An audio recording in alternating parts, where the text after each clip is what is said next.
but this is really bad for me. Oh my gosh, we did it! There's no way. Oh, in the middle of the Incinerate too. The timer came up perfectly. I'm not acting like that was skill or anything. That was just really lucky on my end.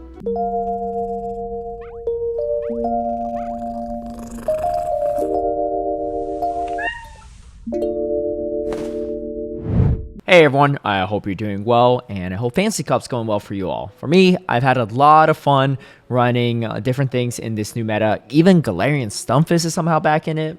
I don't know. But the team I ran is a Galarian Stunfisk with a Turtonator and a Corviknight in the back.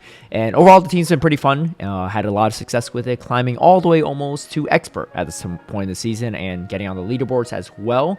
So I got 2 back-to-back sets for you all, so let's get into it. Before we get into the battles, I want to give a big shout out and thank you to all my patrons who've been supporting my content creation. If you'd like private one-on-one coaching, scrims against me, some of my league guides and strategies ahead of time, or even tune into my live stream battles, feel free to sign up through the Patreon link down below. All right, kicking things off, we have ourselves an Altaria, which is generally a pretty good lead for me. Turtonator obviously going to struggle against a lot of the opposing dragons. I ended up tanking, or actually shielding a move, I guess. Maybe I shouldn't have. Maybe I should have swapped sooner, but I was kind of slow on the reaction times there. That being said, though, Turtonator is able to tank one of these moves, no problem. I think I have to throw a move here. Yeah, I end up not. I go for the full Incinerate down and just spend both shields. I don't know. This one might not pan out so well. Being down both shields this early is not usually a good time, but we'll see. Oh, they make a great catch on Jirachi. It's a good catch for sure. But we're going to swap over to Corviknight. And I think we're in still a pretty good position because Altaria doesn't really have too much energy, and they're closing in on Rock Slide range too. So maybe not the worst. That being said, we're just going to go for the potential payback, but with 2 shields, it's kind of hard not to, and they make a right call by not. That being said, I might be able to even Sand Attack down. We'll see. Okay, the Altaria comes in. We can throw the move. This actually puts it really in Rock Slide range. And because I'm boosted, I'm just going to go for another one for some chip damage, but I don't think this is the right play because it's not like I can Mudshot down. Yeah, I definitely can't Mudshot down. Yeah, I don't know why I did that. I should have just swapped out. Anyway, I'm noticing in hindsight that these plays might not be so good. Okay, they shield, but I get to another one, so I guess it works out. But yeah, I didn't really need to throw that air cutter, right? Like, it's not going to do too much.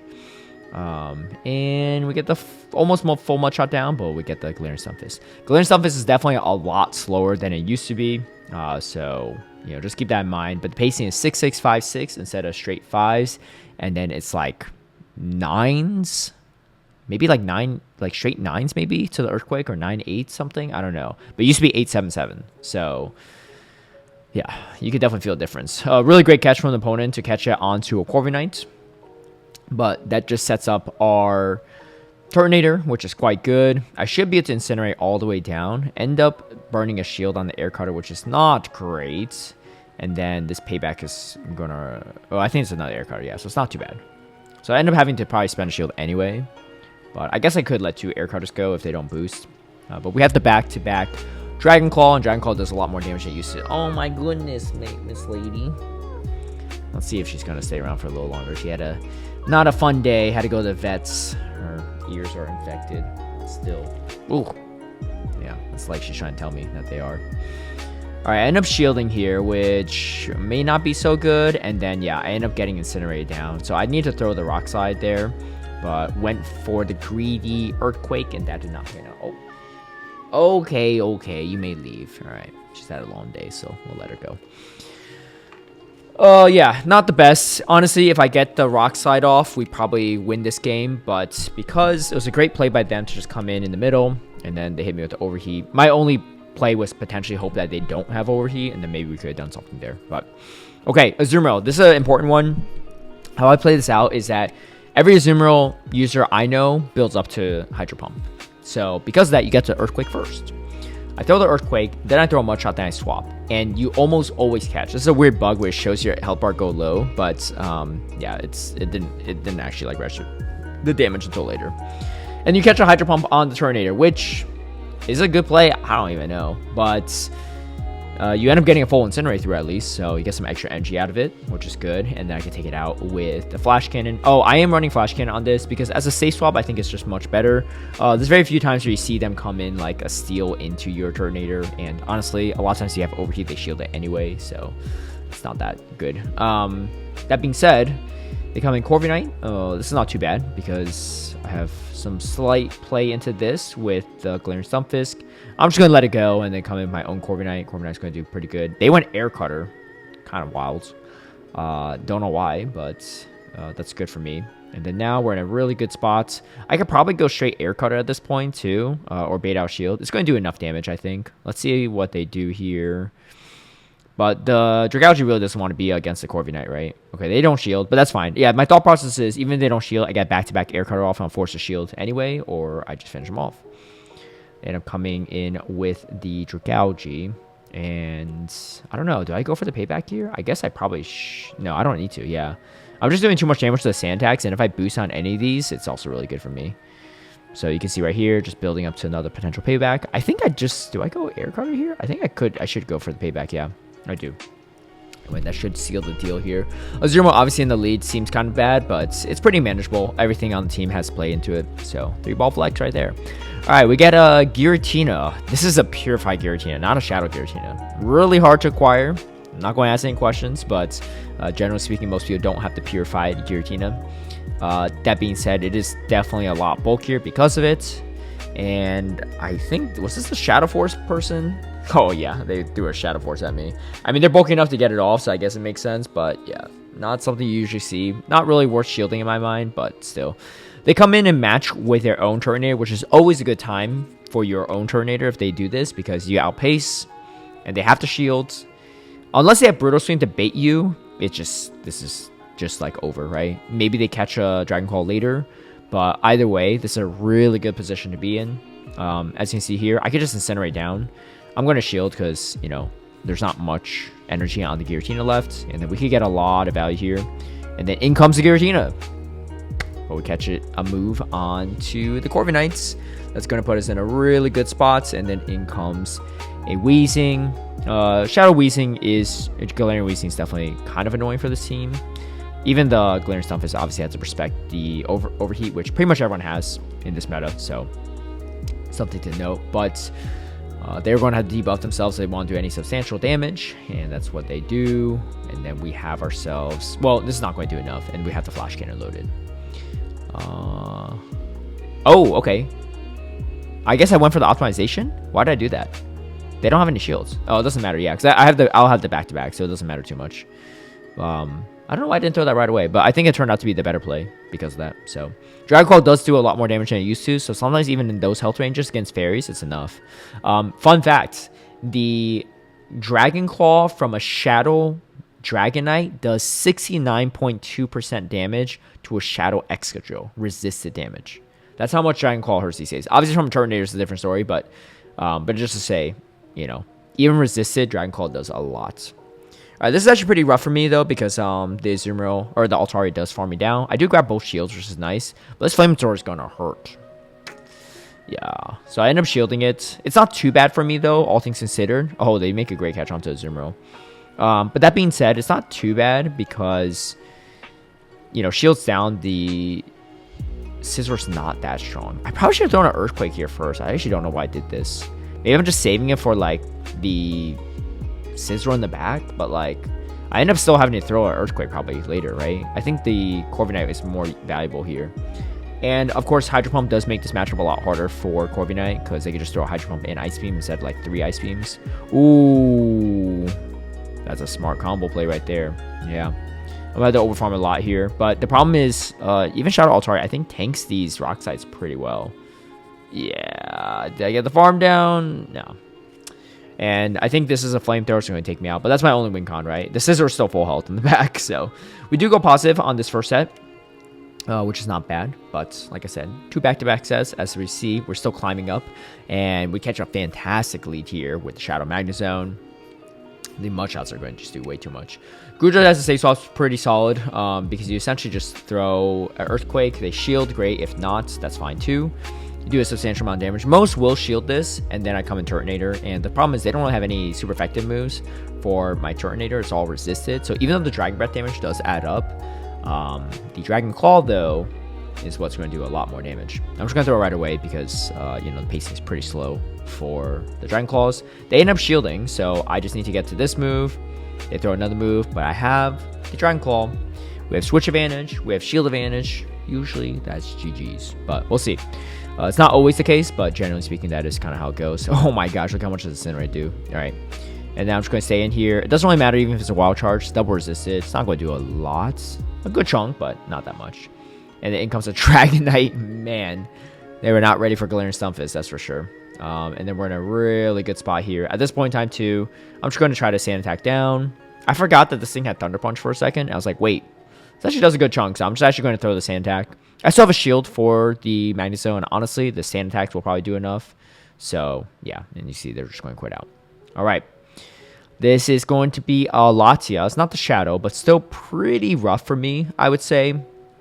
Everything has some play on the team, but the pacing on this is really quick. And these are super effective Aura Spheres, right? So I kind of can't shield it. They do make a great catch on the Corviknight, but ends up being the move I want to throw anyway, so not too bad. And again, this chip damage is always good because it makes it really easy for the Turtonator to farm down. I think I end up shielding here, but... oh, it ends up being payback. Okay, good. Usually is a bait.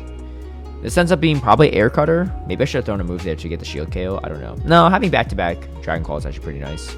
All right, they come in Empoleon. So we're just going to throw the Dragon Claw. It's a better move to throw anyway for neutral. And then I'm going to leave for the move. They Simo swap, I guess. Or maybe they swap right away when they saw me swap. I don't know. It's not too bad for me. I'm going to go for the payback because I have the move loaded onto the Turtonator. So I either grab the shield here or I can finish him off with the Turtonator after. So not too bad. Yeah, so we do grab the shields. They might try to go for a catch. I don't know. Yeah, I'm not going to shield this. I have the Dragon Claw. Even if they catch on Napoleon, I can farm down and just throw a move, I guess. Did they catch? Yeah, they did catch. So good catch on Napoleon. But, that being said, we farm up to another move. Yeah, and then we just do this. Because I have the Galarian Stunfisk, right? So, I think we're okay. Yeah. Yeah, I think we're okay. Yeah, they're going to quit out. It's a tough lead, but speedable. Yeah. Alright, Turtonator lead is actually pretty tough because if you look at this team, there's no clear answer. You have a Mirror, you have a losing match with Corviknight, Galarian Stunfisk taking super effective Incinerate damage. But how I like to play this out is I throw a Rock Slide. I usually shield this move because overheat that's great. If not, still, I could get another Rock Slide off. As you can see, they do bait me, but we get another Rock Slide off. That's pretty good for me, I would say. And then I think I just let this go. Yeah. I think I just let this go, and then I come in my own Turtonator, and... Oh, wait. Oh, we almost got to move off, but no, not quite. Have to respect this one. Oh! I forgot about this game. I catch a Dragon Claw on my Corviknight, which actually is maybe something, and I now could take out the Turtonator, so kind of worked out.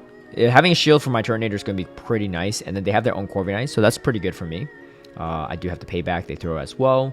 But there's going to be a good amount of chip damage, and there's not too much things that wall off Turtonator, especially with the Flash Cannon moveset that I'm running. So let's see what they have in the back. Yeah, ends up being the Wheezing, and that's not going to be a good time. We could let this go, too, because there's a Sludge. I think I just throw the Flash Cannon right away. Yeah, I don't want to get hit by anything. So Flash Cannon's good here because you don't debuff yourself. It's super effective. They just let it go. All right. And then we got the Azumarill again, and in this case, just like last time, you want to throw the Earthquake, then go for a catch.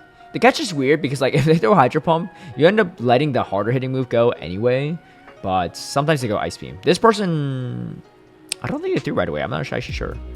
Oh no, I think they did. All right, Hydro Pump comes through. Yeah, so now I had to shield potential Ice Beam, right, which is a little bit awkward, but actually I got off my Flash Cannon first. They went for Overfarm. I'm not sure why. That's pretty good for me, actually. So we almost take out the Azumarill. So I think I just decided to just give up Switch Advantage and come in with the Stunfisk. Energy on Stunfisk is pretty good. It has pretty good coverage into most things in this meta. They hard pivot over, which is really good for me because they won Switch Advantage and they just gave it up. They do boost, though, which is a little bit unfortunate. I figured they're probably going to shield the boost, so I'm just going to go for the bait move. Yeah, it ends up working, which is good. And I'm hoping they're just really weak to Stunfisk in the back. I don't know, because they don't want to deal with Stunfisk energy for whatever reason. So, usually that means that they're probably not that strong into it. I don't know. Not enough to get out, but we can Sand Attack down. Oh, ends up being a Fortress. Yeah, so Fortress is not amazing, right? Into the Stunfisk, but has some play, I guess. I don't know. It's a little bit weird. Do I shield this? I think it's just a Sand attack, right? Oh, they went Rock Tomb. Okay, they're running what? Rock Tomb, Earthquake? That's kind of a wild moveset right there. They can always go for a catch, so I always have to watch out for that. But as long as I'm throwing in between the Volt Switch, it's pretty hard to go for a catch with the Azumarill. Wow, they're running Earthquake or Rock Slide. That's kind of nuts. Yeah. Able to win this one, though. Pretty good, right? Catching Hydro Pumps on Turtonator somehow is working. All right. And then I think this is the last battle here. It's going to be a Turtonator again. And here we're okay because, again, we played it out the same way. Sometimes they do have the overheat, sometimes it's not. Either way, I always shield because you can't really take out the Turtonator very easily with whatever's in the back. They have the overheat though, which is good for me because now we can do this. And this person went straight Air Cutter for some reason. I don't really know why. They do get the boost though, and I'm just going to throw the Dragon Claw because it's a better move to throw anyway. I can't incinerate this down, so there's that. I'm just going to let this go. I think it's another Air Cutter. Yeah, it is. Okay. You get another boost? Ooh, that's really bad. Okay, so this is a slightly tough game. So I know that they're going to probably come in and try to finish this off with something else. I'm going to try to swap out right away. Ends up being an Empoleon. We get to the Earthquake, though. This is pretty good for me because I grab a shield, and then my Corviknight could potentially have a lot of play in the back. They're obviously going to overfarm a little bit. I don't know, maybe not enough. They could have definitely overfarmed a lot more, but maybe they lost track of energy. I need to stall all the timers, right? Because they still have their Turtonator in the back, and the only way I take it out is with my own. So now they come in Turtonator, and I go for a crazy play here. I swap in the middle of the Incinerate, get the move off, get the combo play off. It's just absolutely massive. And then now we have cleared the way for Payback to land on the Empoleon and maybe win this game. Can we?